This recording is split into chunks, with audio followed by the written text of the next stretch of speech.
Liathróid I bPáirc an Chrócaigh le Éamonn Ó Ríordáin.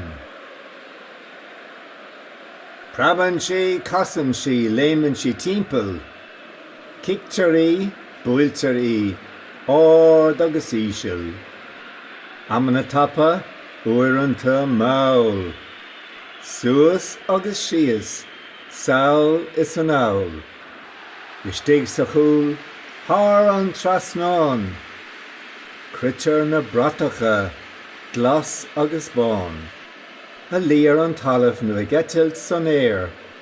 Scrada is béca ón slua go léir.